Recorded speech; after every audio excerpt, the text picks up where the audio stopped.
На жесток јавен оган повторно е изложена претеничката на СДСМ Делчево Мира Стојчевска. Деновиве новинарските прилози Стојчевска ги полни со семејството, откако медиумите открија дека на државна работа во пакет ги сместила и синот и братот.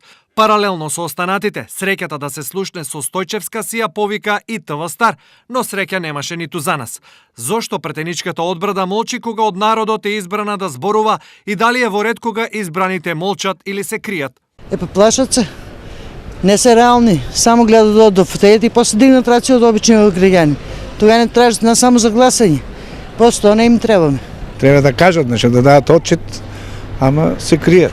Затоа што спроведуваат нереални работи, луѓето не се задоволни и тражат си го своето. А они обеќале, таксале и сега може би кај нив има некој притисок што не може да се супростават таму, нормално дека се скријат од јавност. Ветуват на лажа се најдат и ги срам после и бегат од луѓето. Ова е мислење на граѓаните, но доколку Стојчевска кренеше слушалка, прашањата за неа ќе беа едноставни. Например, дали медиумите ја клеветат кога велат дека дури 5 членови од незиното семејство поединечно се добитници на субвенции за печки на пелети од по 500 евра? Дали е точно дека во пакет ги вработила синот и братот во државни предпријатија? Дали незините надоместоци за службени патувања се најголеми во државата и зошто некои ја споредуваат со култната струмичанка Силвана Бонева?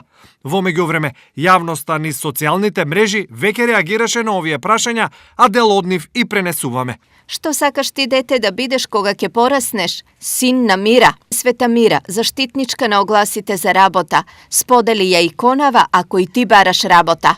Сподели за среќа и брзо вработување.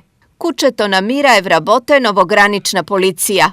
Ликот на Мира се појави магично пред зградата на Агенцијата за вработување. Испод Мира 300 тендери, вработувања, патни трошкови, пелети. АВРМ, Агенција за вработување, роднини на Мира. Секако, доколку Стојчевска се охрабри за одговор, нашата телевизија стои на располагање, исто како и досега, кога во прашање беа собраниските активности.